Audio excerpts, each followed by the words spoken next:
Bon dia, Lopederos. Avui mos trobam a Inca. Hem acabat de fer la auditoria presencial, òbviament, com sempre, d'aquesta empresa de rotulació, que és Imprima. Han dut a terme tots els canvis de personal, d'equips, han canviat bastantes coses, de fet.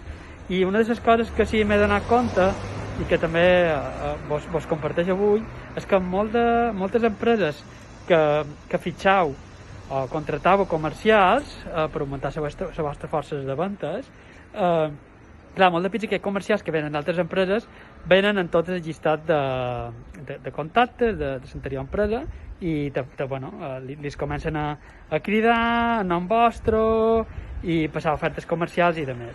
Això heu d'anar superalerta perquè en la llei de protecció de dades, òbviament, qualsevol comunicació de cada comercial s'ha de tenir un consentiment signat.